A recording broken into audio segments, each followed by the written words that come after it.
자, 오늘 인도받을 말씀은 디모데전서 1장 18절에서 19절입니다. 같이 한번 읽어보겠습니다. 아들 디모데야, 내가 내게 이 교훈으로서 명하노니 전에 너를 지도한 예언을 따라 그것으로 선한 싸움을 싸우며 믿음과 착한 양심을 가지라. 어떤 이들은 이 양심을 버렸고 그 믿음에 관하여서는 파산하였느니라. 아멘. 자, 선한 싸움을 하는 비밀이라는 제목으로 말씀 증가하겠습니다. 자, 디모데전서는요, 바울이 로마에 가택연금으로 감옥에 갇혔어요. 가택연금으로 갇혔죠. 그리고 나서 한 3년, 2년 6개월 있다 풀려납니다. 그리고 나서 다시 이제 4년 정도 지나서 또 감옥에 가서 그것을 순교해요. 그 사이예요. 1차로 가택연금에서 2차로 투옥하기 그 사이, 그 풀려나고 나서 그 사이, 한 4년이라는 시간이 있죠. 그 사이에 기록한 것이 디모데전서입니다.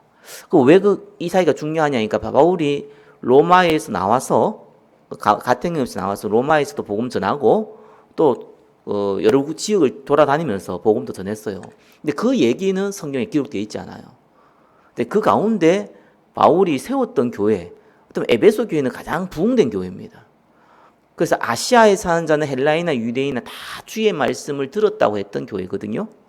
이 에베소 교회가 얼마큼 큰 축복을 받았냐니까 사실은 이 바울이 그 지역에 다 복음을 들을 만큼, 그리고 또 유대인 중심으로 교회가 아니고 이방인 중심의 교회, 그러면서 대부흥된 교회, 어쩌면 모델적인 교회였어요. 자, 이 교회에 바울이 디모데를 목회자로 세운 거예요. 그리고 바울이 나온 겁니다. 근데 왜 바울이 이 디모데를 목회자로 세웠냐라는 부분에 대해서 사실상 디모데전서를 내가 너를 목회자로 세운 이유에 대해서 다시 한번 생각해봐라. 이것 때문에 세웠다. 그걸 기억하고 힘을 내라 라는 얘기가 디모데전서 내용입니다. 그래서 디모데전서 1장, 4장, 6장은요 거짓 교사들의 가르침이 강했어요. 그걸 네가 막아야 된다. 그래야 내가 너를 세운 거다. 네가 믿음의 연륜이나 나이를 보나 연륜이 없지 않냐. 근데 내가 너를 왜 거기다가 지도자를 세웠겠냐. 네가 거짓 지도자들의 말을 막을 수 있는 유일한 사람이다. 왜? 네가 복음에 대해 많은 것을 보았고 체험했고 나와 함께 했기 때문에. 그리고 교회의 예배와 질서를 만들어 가야 되는데 오히려 경륜 있는 사람보다 경험 없는 사람이 훨씬 나아요. 경륜 있는 사람은 자기 과거 걸 가지고 집어넣잖아요. 근데 디모데 같은 경우는 경험이 없기 때문에 성경대로 하려고 그러잖아요. 교회의 질서를 만들어 가야 되거든요. 그러면서 교회의 지도자의 자격에 대해서 디모데전서 3장에 얘기했습니다. 자, 오늘은 선한 싸움이라, 선한 싸움을 하는 비밀, 이 그 제목이거든요. 그러면 선한 싸움이 뭡니까? 그것부터 알아야겠죠. 자, 원론적으로 선한 싸움은 영적 싸움이라고 보면 되고요. 근데 디모데전서 1장에서 선한 싸움을 하라 할 때에 나오는 구체적인 거 있잖아요. 그거 한 3가지 정도가 있습니다. 그게 뭐냐니까 디모데전서 1장 3절에 4절에서 6절, 7절에 보니까 한마디로 헛된 말, 율법의 말을 하는 사람이 교회에 많다는 거예요. 그들을 그렇게 말을 하는 게 문제가 아니라 교회가 그 분위기가 되지 않도록 막으라는 거예요. 기도로 막고 말씀으로 막으라는 거예요. 그게 선한 싸움이었어요. 왜냐하면 교회는 영적 분위기가 굉장히 중요합니다. 교회가 다단계하는 분위기가 되느냐, 교회가 다른 사람 얘기 시기 질주하는데 그러한 말 많은 곳이 되느냐, 그런 분위기를 만드느냐, 아니면 교회를 기도하고 전도 선교하는 분위기를 만드느냐, 그게 다 섞여져 있는데 누가 어떤 분위기가 주된 분위기냐, 이게 굉장히 중요합니다. 그래서 그 분위기를 만들기 위해서 네가 선한 싸움을 싸워라 라는 거였고요. 디모데전서 1장 5절에 이건 두 번째죠. 정결한 마음과 선한 양심과 거짓 없는 믿음. 이 무슨 말이냐니까 아까 좀 전에 얘기했듯이 이 헛된 말, 율법의 말 이 분위기가 되지 않고 반대로 그리스도의 사랑, 십자가와 부활을 서로 말하고 그걸 두고 기도하고 그걸 두고 간증하고 하는 그러한 분위기 만들어라. 그게 선한 싸움입니다. 세 번째는 디모데전서 1장 9절 19절에 나오는데 영적 분위기를 만들어 갈 때에 어떻게 하냐니까 믿음과 착한 양심을 가지고 하라는 거예요. 그게 굉장히 중요합니다. 믿음과 착한 양심. 믿음은 우리가 알고 있는 그 믿음이고요. 착한 양심은 그 사람을 살리고자 하는 마음이거든요. 왜 이런 분위기를 이상하게 만들어가지고 그 사람을 공격하는 마음으로 하지 말고 그 사람을 살리는 마음으로 해라. 그렇게 하는 것이 선한 싸움이다. 그러면서 중요한 얘기를 20절에 얘기해요. 2명은 내가 내쫓았다 얘기했어요. 바울이. 아니 살리는 마음으로 해놓고 2명은 내쫓아라 했어요. 왜냐하면 2명은 지도자급이라 그래서 그래요. 가르치는 교사와 지도자급인데 안 바뀌는 겁니다. 그래서 이 사람을 내가 사단에게 내주었다. 출교시켰다. 이때는 그렇게 표현을 씁니다. 출교를 시켰다라고 얘기가 나옵니다.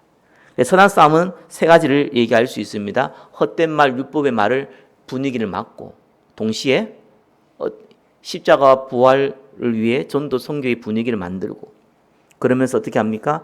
선한 양심을 가지고 만들어가는 그것이 선한 싸움이다 라고 얘기한 겁니다. 착한 양심, 선한 양심이야. 착한 양심, 살리는 상대를 살리고자 하는 마음으로 살려간다. 자, 그러면은 선한 싸움 좋잖아요. 그럼 어떻게 해야 됩니까? 첫 번째입니다. 하나님의 은혜와 사명을 매일 마음에 담아야 됩니다. 이건 100번 얘기해도 1000번 얘기해도 다 아멘 얘기고 당연한 얘기라고 생각합니다. 근데 이거 진짜 그렇습니다. 저도 너무 기분 나쁘고 너무 어려울 때도요. 바울은 디모데전서 1장 12절 16절에 나와 있어요. 나를 능하게 하신 그리스도 예수 우리 주께 내가 감사함은 나를 충성되이 여겨 내게 직분을 맡기셨다 라고 나와 있고요. 13절에 내가 전에는 비방자, 박해자, 폭행자, 도리어 이러한 자였다 이래 나와 있고요. 근데 16절에 그러나 내가 국률이 입은 까닭은 예수 그리스도께서 내게 먼저 일체 오래 참으심을 보이사 후에 주를 믿어 영생 얻는 자들에게 본이 되게 하려 하심이라.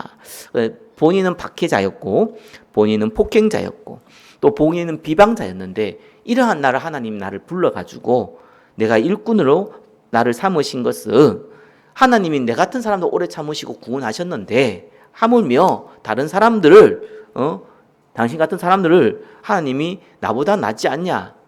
내가 다른 사람도 더 복음 당신이 받을 자격이 있지 않냐라는 것을 보이게 하기 위해서 했다라고 이제 바울이 얘기합니다. 이게 본인이 가슴 뿌리 내린 그 은혜지요. 여기 있는 분들 다 그런 은혜가 크고 작고 다 있거든요. 시작할 때도 있고 신앙생활 하다가 또 있지요. 저 개인적으로도 이건 있어요. 저도 너무 어렵고 더럽고 치사하고 때려치고 싶고 이럴 때가 있잖아요. 자존심 상하고 이럴 때도 있잖아요. 그때마다 제가 한 가지 기억하는 게 있어요. 제가 이제 예수를 믿게 된 계기는 너무 갈급해서 교회 와서 예수 믿게 됐는데, 두 가지였어요. 하나는 진짜 저는 예수가 아니었으면은, 도저히 저희 가정에서 살아남을 수 없는 캐릭터 성격이었습니다. 정신질환이 왔거나, 아니면 일찍 집 나갔거나, 그럴 스타일이었어요. 근데, 왜냐하면 어릴 때부터 너무 안 좋은 것만 보고 많이 자랐으니까, 너무 가난하고 또 너무 그 가정에서는 율법적으로 억압적이고 이러다 보니까 내가 정신이 돌겠더라고요. 근데 거기서 어느 날 예수를 믿게 된 거예요.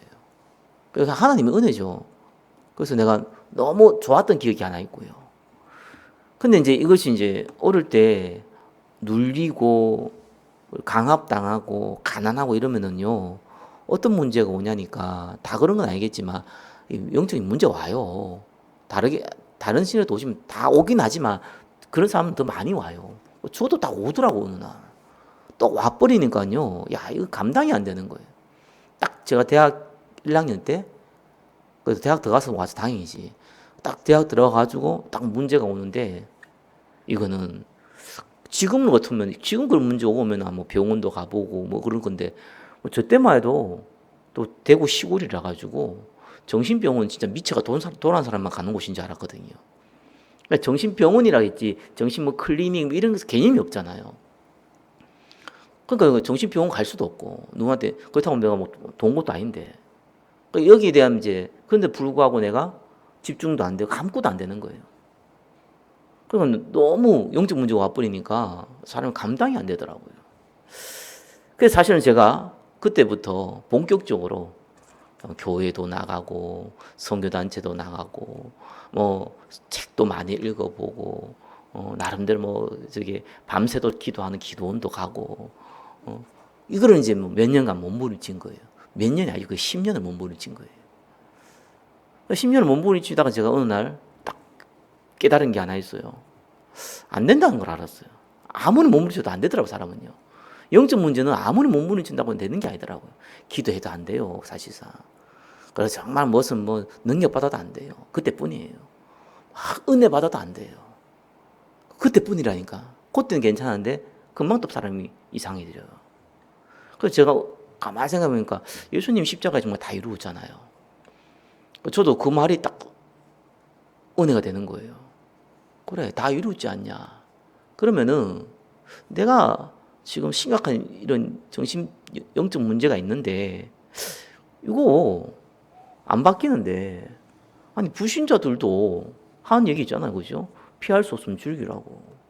난 이걸 왜 없애려고 하니까 이걸 없애야지만 내가 뭔가 새로운 일들 좀 창의적인 일들 뭐 세상 말로 하면 뭐 직장 생활 사업이라든지 이런 걸 내 개인 업그레이드 하는 일이라든지 이런 것들을 더 많이 할 수 있을 거라고. 20대니까. 그래야지 정상적인 생활을 할 거 아니겠어요. 누구 말도 연애도 해보고 누구 말도 내가 저게 공부도 좀 열심히 해보고 또 나가 또 나름대로 머리 굴려가지고 필요하던 사업도 해보고 이런 거 하려는데 이걸 할 수 없는 내 지금 상태니까. 근데 어느 날 그 생각이 내가 그걸 하기 위해서 이 문제를 없애야 되냐 아니라는 생각이 들더라고요. 또 명분은 하나 주의 일을 하고 싶다 이런 생각이 주의 일을 하는데 굳이 이게 없어서 할 수 있냐 이런 생각이 들더라고요. 그래서 주의 일을 하든지 안 하든지 간에 그냥 이왕이 이렇게 된 거 그냥 즐기자라는 생각이 들더라고요. 타락하자는 게 아니고 그냥 이 상태에서 내가 만족하고 내가 할 수 있는 거 하자. 그래서 고통도 즐기면 또 되지 않겠냐. 그 젊은 나이에 객기예요. 그렇게 되는데 그럼 객기이자 믿음이기도 하죠 그냥. 상관없다는 생각이 어느 날 들더라고요. 진짜 거짓말처럼 딱 얼마 지나지 않아서 내가 그때 그런 문제 있었냐 할 정도로 사라졌어요. 저한테 큰 은혜죠. 바울이 다메섹 tuk장에서 예수님을 만난 것 같은 은혜였어요 저한테는. 그러니까 사람이 날아갈 것 같더라고요. 물론 그게 뭐 그렇게 오래 가진 않아요. 뭐 세상 풍조가 항상 나를 괴롭게 만드니까 그게 현실이니까. 근데 이제 저한테는 그 큰 은혜였죠. 그게 이제 저한테는 어떻게 보면은 딱 영혼에 박힌 거예요. 그래서 제가요 기분 나쁠 때 혼자 욕도 많이 하고요. 신경질도 많이 내고 막 그럽니다. 그럴 때마다 제가 그 기억을 하는 거예요. 아, 그렇지. 하나님이 완전히 죽었던 나를 살리셨지 않냐. 그리고 영원한 구원과 영원한 천국을 보장했지 않냐. 이게 나한테 너무 감사한 일이더라고요. 그때마다 제가요 기분이 싹 풀려요. 물론 그 경험 때문에 내가 이렇게 하는 겁니다. 그럼 당연히 하나님 말씀을 통해서 해야 되죠. 다만 제가 얘기 드리고 싶은 건 저와 여러분들은요 은혜와 사명을 매일 마음에 담아야 됩니다. 제가 9가지 시스템을 얘기하는데 다 이제는 얘기도 안 하잖아요 내가요. 왜? 현실에 그 상황이 아니니까. 근데 저는 혼자 기도할 때마다 그 기도는 하거든요. 왜냐하면 내 마음에 들어가 있는 거니까. 남한테 얘기하기는 좀 쪽팔려서 얘기 못 하겠어요 요즘은. 근데 내 마음에 들어와 있기 때문에 저는 얘기를 하거든요. 기도를 하거든요. 왜? 내한테 주신 사명이니까. 하나님 주신 사명인데 사람이 준 거 아니잖아요. 그러니까 사람한테 얘기할 필요도 없고 사람한테 얘기하는데 지금 상황이 야 지금 네가 마음방에 뭔 헛소리 하냐 이렇게 혹시 얘기할까 봐 속으로 약간 눈치가 보이긴 사실이에요. 그건 이제 사람한테 눈치 보이는 건 사실이고 내가 하나님 앞에 눈치는 안 보이더라고. 하나님이 주신 건데 내가 왜 그걸 눈치를 봅니까? 그러니까 이것이 저한테는 계속 리마인드가 됩니다. 여러분들이 그 마음이 있어야 돼요. 하나님의 은혜와 하나님이 나에게 주신 사명에 대해서 항상 리마인드하고 말씀을 볼 수 있는 상태를 만들어 가야 돼요. 이게 선한 싸움의 기초입니다. 두 번째는 뭐냐? 의도적으로 다른 교훈 가르치지 말아야 됩니다. 상대의 사상을 건드리는 것이 다른 교훈이에요. 다시 한번 얘기합니다. 내가 저 집에 가니까 맛있는 것이 있더라. 저 집 맛집이더라. 이거는 사상을 건드리지 않습니다. 여러분의 입맛을 돋구는 것이 사상을 건드리지 않아요.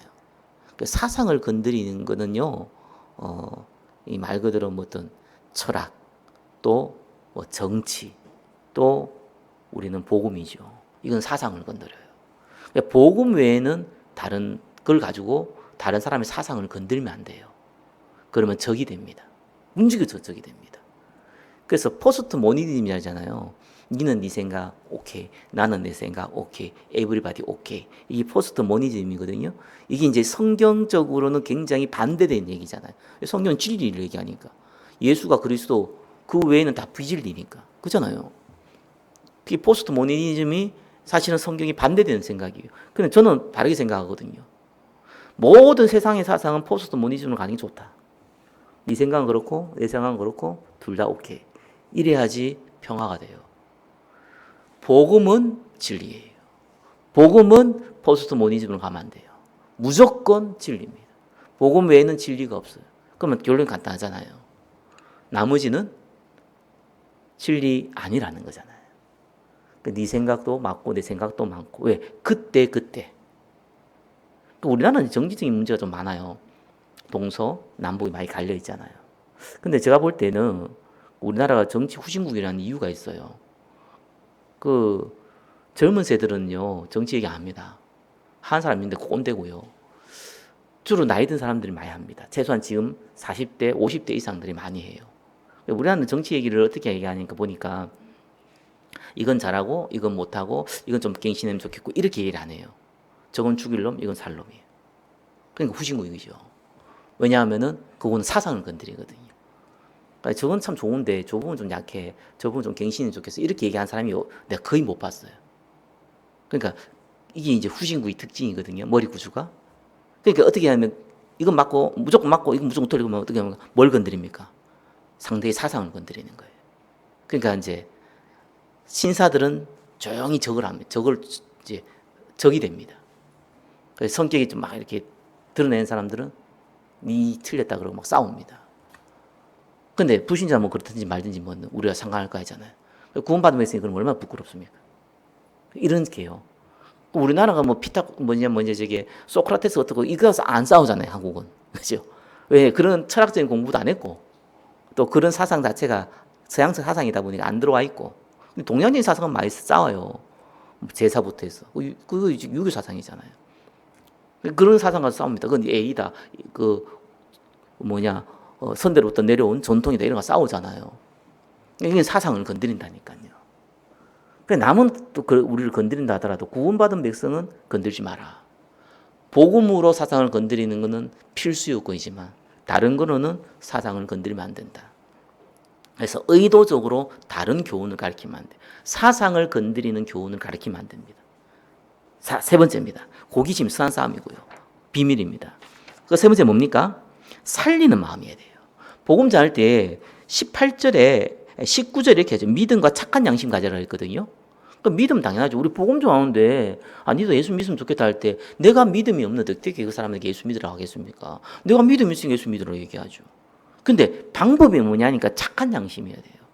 이 착한 양심이 뭡니까? 상대를 살리고자 하는 마음. 긍휼히 여기는 마음. 절대로 이게 없으면은요, 논리로 아니면은 설득하는 마음으로 아니면 강압적인 마음으로 전달이 되면 어떤 일이 벌어지냐니까 복음이 전달이 안 돼요. 희한하죠. 왜 사람은 AI가 아니잖아요. 감정이라는 게 있고 정서라는 게 있거든요. 그래서 성령 요소하면 돼요. 그래서 설교를 프리치를 하잖아요. 그러니까 전파하는 거예요. 여러분 내하고 지금 설교하는데 목사님 그거는 이렇게 얘기 안 하잖아요. 왜 그래요? 설교니까. 그렇게 얘기하면 안 돼요. 설교는 프리치입니다. 상대가 듣든지 말든지 상관없이 일방적인 전달이에요. 근데 복음을 전달할 땐 프리치를 하는 게 아니거든요. 그죠? 개인적으로 복음 전하는데 프리치하면 안 되죠. 교회에서 목사들 앞에 서가지고 하는 건 프리치를 하지만 일반적으로 만났을 때는 프리치를 하는 게 아닙니다. 일반적으로 만났을 때는 그 사람의 상황, 상태와 여건에 따라서 전달하는 거예요. 전달하는데 제일 주의해야 되는 것은 설득하려고 하지 마라. 굉장히 중요합니다. 설득하려는 건 아니에요. 그죠? 강요해도 안 됩니다. 그 사람을 국률의 여긴 마음으로, 그죠? 안타까운 마음으로. 또 그렇다고 해서 이건 주고 지옥 가 이렇게 얘기했지만은 그 상당히 기분 나쁘잖아요. 그렇게 얘기하라는 게 아니라 내 심적으로는 국률의 마음으로. 그것이 뭡니까? 선한 싸움이에요. 이렇게 선한 싸움을 하라는 겁니다. 그럼 이런 질문 나오죠? 이런 질문이 나오잖아요. 나도 이런 선한 싸움을 하면서 살고 싶다.